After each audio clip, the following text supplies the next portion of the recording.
의학 발달이 쭉쭉쭉쭉 내려오면서 어떻게 보면 디자인을 하는 거잖아요. 밭갈이 한다고 하거든요. 너 얼굴 한번 밭갈이 해야겠다. 이렇게. 아니 다 여자들 다 알잖아.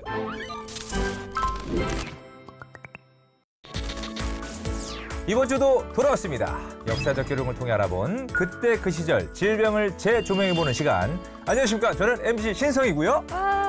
역사 강사 최연다입니다. 네. 오늘은 개인 고유의 아름다움을 되찾아주는 바로 안티에이징 항노화에 대한 이야기를 나눠보려고 합니다. 그러니까요. 제가 오늘 또 안티에이징에 맞춰서 머리도 어리게. 약간 여동생 컨셉인데. 네, 감사합니다. 혼돈이. 한나? 네. 한나? 네. 야. 가볼까? 야. 누나야. 지난번에도 한 번 다룬 적이 있었던 주제지만 또 인간의 욕심은 끝이 없잖아요. 네, 궁금한 그렇습니다. 게 아직도 많아요. 더 자세히 많은 것을 알고 싶은 주제. 사실 외모를 가꾼다는 건 단순히 예뻐질 거야. 멋있어졌으면 좋겠어. 이런 것도 있겠지만 누군가에게는 자신감을 회복하고 삶의 질을 높이는 것. 이와 관련해서 전문적인 이야기를 나눠주실 원장님을 모셨습니다. 어서 오세요.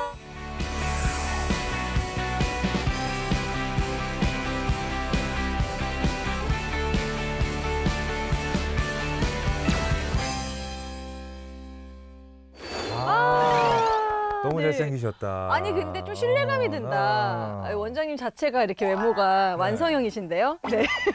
반갑습니다. 오늘 방송 주제를 딱 듣자마자 또 눈이 번쩍 띄었어요. 제가 너무 관심 있는 주제. 네, 빨리 원장님 뵙고 싶은 마음에 오늘만을 기다렸어요, 지금. 아니 근데 뭐 너무 예쁜데 우리 한나쌤도. 저 노화에 대해 노화 때문에. 네. 사실 원장님을 찾는다는 건 여러 이유가 있겠지만 이 살아가는 수명 동안 조금이나마 더 젊고 건강해지고 싶은 욕심 때문이잖아요. 맞습니다. 인간이 사실 태어나서부터 죽음에 이르는 그 과정까지가 굉장히 자연스러운 것처럼 그 시간 흐름에 따라서 점차 노화가 진행이 됩니다.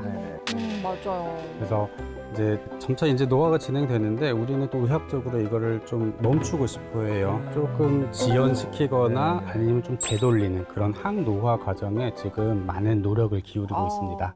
네. 그게 바로 안티에이징 아니겠습니까, 선생님? 네. 네. 노화가 발생하는 이유는 도대체 뭔지. 되게 어려운 질문이에요. 사실 노화가 발생하는 그런 이유는 정말 여러 가지가 복합적으로 다양하죠, 그렇죠. 이뤄진다고 보시면 돼요. 그래서 네. 뭐 유전적인 요인도 있을 수 있고 호르몬 변화, 세포 손상, 면역력 저하 때문에 생기는 만성 염증, 환경적인 요인 여러 가지가 있다고 보시면 되겠습니다. 그렇구나. 그러면은 노화가 진행되면 어떤 변화가 나타나게 되나요? 노화가 진행되면서 일단 인체에 여러 가지 변화가 나타나지만 저는 성형외과 전문이니까 일단 얼굴에 나타나는 외적 변화를 중심으로 좀 말씀을 드리면요. 콜라겐, 엘라스틴 그런 것들은 우리의 탄력을 유지해주는 요소들이에요. 이런 것들이 합성이 좀 줄어들다 보니까 깊은 층에 있는 조직들이 늘어지다 보면 이게 어느 순간부터는 피부에 나타나게 되고 또 그런 것들이 늘어진 상태로 있다 보면 이게 또 주름이 되고 이게 이제 악순환이 반복됩니다. 제가 요즘 아무래도 이렇게 보여지는 직업을 하다 보니까 이제 웃으면서 이렇게 강의를 하고 막 그러잖아요. 근데 이제 눈가 주름이 이제 생기는 것 같아가지고, 네. 근데 눈가 주름 완화할 수 있는 그런 방법. 주름이라는 게 네. 두 가지예요. 네. 정적 주름도 있고 동적 주름. 정적 주름은 말 그대로 그냥 표정을 짓지 않아도 딱 있는, 맞아요. 네, 동적 주름은 우리가 표정을 지을 땐 근육을 쓰게 돼요. 이때 생기는 주름들이 이제. 그러면은 이제 움직일 때 생긴 주름은 괜찮다는 건가요? 네, 그거는 피할 수 없는데 그 움직일 때 생기는 주름을 조금 줄이려면 뭐 보톡스라든가 그런 걸로 근육의 힘을 약화시킬 수 있어요. 실례지만 우리 원장님께서 나이가 어떻게 되시는지. 그건 비밀입니다. 그러니까 피부가 너무 좋으세요. 그것도 그렇고 없으셔, 주름이. 관리를 좀 하고 있어요. 역시 관리의 중요성. 결국 눈가 주름 완화는 관리의 중요성이다.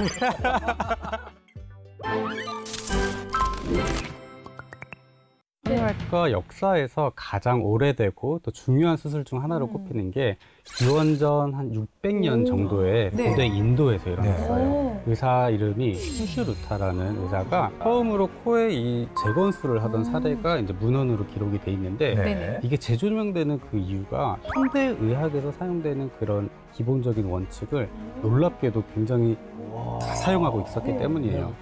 와, 옛날부터. 당시 처벌로 코를 제거하는 게 처벌이었대요. 네. 그래서 코를 절단당한 사람들을 위한 보건술이라고 들었거든요. 신기하다.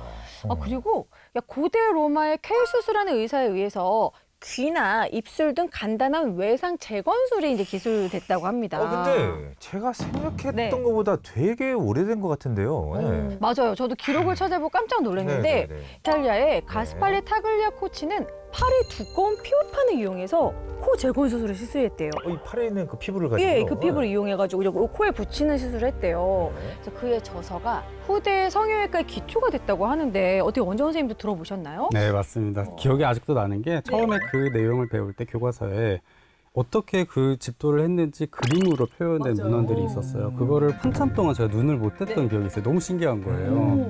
근데 되게 놀라운 게 뭐냐면 그때 그 당시의 기술이 네. 지금도 쓰이고 있어요. 네, 예를 들어서 손가락이 절단되잖아요. 네. 그러면은 이 뼈가 노출이 되는데 우리는 이거를 조직으로 감싸주고 네. 그 뒤에 뭐 피부 이식을 할 수 있어요. 덮어줄 네. 수 있는데 네네. 그러기 위해서 여기다 이렇게 고정을 해놔요. 이런 식으로. 네, 그래서 살을 조직을 채우는 거예요. 키우려고. 맞아요. 네, 그렇게 한 다음에 네, 재건을 합니다. 근데 가장 중요한 건데 수술에 중요한 건 뭐예요? 마취해야 돼, 마취. 마취할까봐 항상 걱정되잖아요. 선생님 저 안장 들었는데요? 막 이러면 잠드실 겁니다. 선생님, 이상 더 느껴져요. 환자분 끝났어요. 맞아. 그 시작 아니에요. 그러니까 레드선 이렇게 되잖아요. 그러니까 이제 근데 이 마취제, 뭐 에테르나 클로로포름 같은 소독법의 이런 발전으로 외과 수술의 성공률이 높아지게 되죠. 자, 그리고 성형 수술이 생존과 기능 회복뿐 아니라 외형 복원을 위한 시도로 이제 확대가 되기 시작합니다. 공식적인 최초의 성형 수술은 1917년 8월 8일 성형 수술의 아버지라 불리는 영국의 외과 의사 해롤드 길리스에 의해서 1차 세계대전 참전 군인들을 대상으로 전쟁 부상자들, 막 미사일에 피폭되고 그렇죠. 얼굴 외상을 복원하는 데 시작했다고 합니다. 이 전쟁 부상자들의 얼굴에 이게 외상을 복원하기 위한 것이었다면 이 수술 과정 또한 정말 쉽지 않았을 것 같아요, 선생님. 네. 맞아요. 총알의 그 엄청난 회전력 맞아, 때문에 맞아. 여기서 들어가도 빵 뚫려서 나옵니다. 네. 그래서 수술하는 사람 입장에서도 쉽지 않고 받는 입장에서도 굉장히 어려웠을 것 같습니다. 맞아요. 그래서 이 미사일에 의해서 녹아내린 눈꺼풀과 눈 주위 피부를 모두 잃게 된 윌터 여라는 인물을 대상으로 피부 이식을 통한 수술이 이루어졌다고 합니다. 네네. 그래서 새 얼굴을 가질 수 있게 됐다고 해요. 이 윌터 여의 수술을 시작으로 약 5천여 명의 군인들이 새 얼굴을 가지게 됐대요. 5천명이나. 저 너무 감동이었어요. 네. 주로 턱, 코, 입술 등 얼굴 재건을 위한 수술이 이루어졌고요. 그 결과 해롤드 길리스는 세계 최초의 현대적 성형외과 창시자로 불립니다. 이게 현대의학의 관점에서 봤을 때는 네. 정말 놀랍도록 잘 된 케이스입니다. 네. 이 피부 이식을 네. 생각을 해봤을 땐 우리 몸의 어딘가에서 피부를 떼와야 돼요. 그쵸. 네. 얼굴로 떼와야 되는데 잘 생각해보면 흔히 쓰이는 게 허벅지. 맞아요. 근데 허벅지는 털도 있어요. 색깔도 달라요. 애초부터. 네. 네.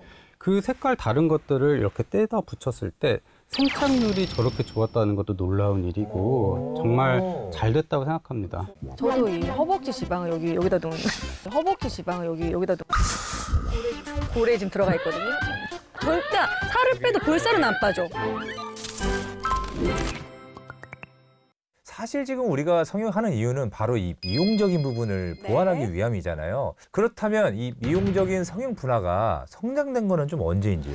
이제 그 다음 세대로 넘어가서 이제 2차 세계대전 이후인 1940년부터 1950년대 이 정도부터 시작이 됐고요. 예. 영국의 외과의사 해롤드 길리스의 아까 나온 그분 네. 조카 아치볼드 맥인도우와 후속 세대에 의해 본격적으로 미용 성형 분야가 확대됐다고 합니다. 그렇군요. 이 대대로 이어지게 된 거예요. 네. 자, 그리고 1950년대, 60년대 미국을 중심으로 뭐 유방 확대술, 안면 윤곽술, 눈코 성형술이 본격적으로 발전했다고 합니다.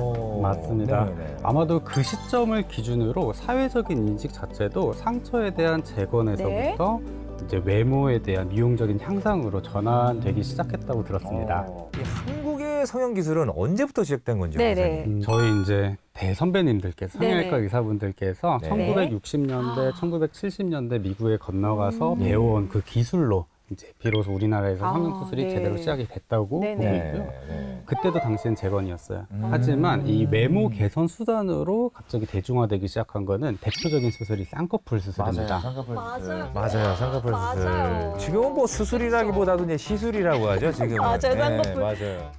근데 쌍꺼풀 수술이 대중화되기 시작했던 때와 지금을 비교해보면 의료 발전이 정말 엄청 많아진 것 같아요. 한 10년 정도 지나다 보니까 또 이제 대단하신 성형외과 의사 선배들께서 쌍꺼풀 수술할 때 그 해부학적조차도 더 디테일하게 분류를 한 거예요. 디테일하게. 더 많이 발전이 모양까지. 됐고 네, 맞아요. 테크닉 자체도 훨씬 많이 발전됐다고 보시면 됩니다. 그런 의학 발달이 쭉쭉쭉쭉 내려오면서 사실 그것도 이제 어떻게 보면 디자인을 하는 거잖아요. 우리나라 손재주가 네. 진짜 좋아요. 네. 나노 기술. 네. 맞습니다. 우리 병원만 해도 안티에이징에 좀 특화된 수술들 많이 하고 있어요. 네? 올리고 땡기고. 네.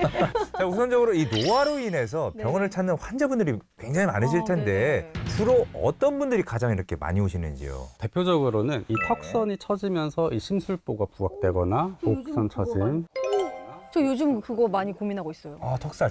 왜? 네. 눈 밑에 지방 튀어나오는 거, 아. 눈 위 처짐 이런 걸로 많이 오십니다. 그 약간 이 눈밑 처짐이 그쵸, 눈밑 지방 퇴계 이왕 결핍증. 선생님 그 아, 예, 대표적으로 맞아. 그 지폐에 보면은 네. 도드라져 있잖아요. 이 송편 두 개가 그게 딱 그냥 그래서 이렇게. 잘생긴 네. 사람 소지섭 씨밖에 없어요. 소화하기 힘들어요, 그 눈밑 지방은. 네.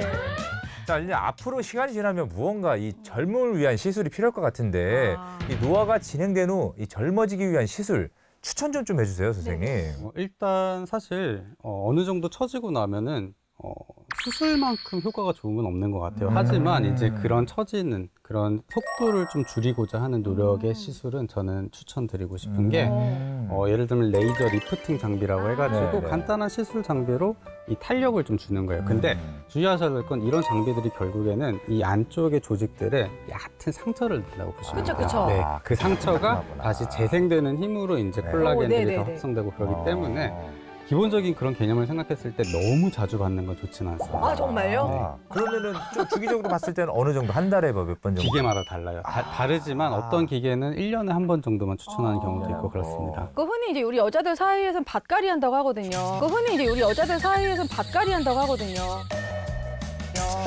너 얼굴 한번 밭갈이 해야겠다. 이렇게 뒤집어. 왜냐면 그걸 이렇게 뒤적여준다. 여기서 상처를 내서 그러니까 이게 아니 다 여자들 다 알잖아. 다 이렇게 어머 너 얼굴 봐. 칙칙해. 밭갈이 좀 해. 막 이러거든요. 다리. 그만해요, 그만. 환자의 진료를 보실 때 가장 중요하게 생각하시는 건 어떤 것일까요? 저는 일단 모든 사람들이 다 각각의 고유한 매력이 있다고 생각합니다. 맞아요. 그런데 네. 수술을 뭘 하든 간에 이 고유한 매력을 절대 해치지 않는 선에서 해야 된다고 생각을 하고 있고요. 네. 근데 그러기 위해서는 일단 먼저 환자가 뭘 원하는지 이 사람의 해부학적 구조를 봤을 때 이게 이제 변화가 될 만한 건지 그런 것들을 철저히 분석하는 그래서 환자의 특성을 분석하는 게 굉장히 중요합니다. 그렇구나. 그 우리 원장님도 네. 정말 다양한 케이스의 환자들을 만나셨을 텐데 그 중에 가장 기억에 남는 환자가 있다면요. 뭐 얼굴에 큰 종양이 생겨가지고 그거를 이제 대학병원에서 제거술을 하고 네. 재건술을 받았습니다. 그런데 이 유리피판술이라는 수술로 이쪽을 붙였기 때문에 네. 두꺼운 거예요, 여기가. 그래서 그런 부분들을 조금 얇게 만들어주고 이제 좀 당겨 올려주고 밸런스로 이렇게 하면서 맞춰주시고 그래서 땡겨주시고. 그렇구나. 사실 그분도 수술을 하기까지 정말 고민이 많으셨어요. 그 대학병원에도 여러 번 자문을 구해가지고 해도 되느냐. 저 역시도 그쪽에 이제 연락을 해서 혈관들의 위치가 괜찮은지 수술하기 적합한지 다 이제 파악을 해서 이제 시작을 했었는데 수술 후에 너무 이제 만족해 하셔가지고 아직도 기억이 좀 남고 있습니다. 자, 이 방송을 보고 계시는 시청자분들에게 혹시 하고 싶은 말씀이 있으시다면요. 저희 로이 성형외과가 ROI거든요. ROI. 사실 Return of Identity라고 해서 본연의 매력을 살리고자 하는 그런 뜻이 있었구나. 네, 저희 병원의 철학이라고 보시면 되겠습니다. 와, 너무 좋다. 우리 선생님 모시고 네. 이렇게 이야기 나눠봤습니다. 네. 저희는 더 재미있는 이야기로 다음 주에 다시 찾아오겠습니다. 감사합니다. 네.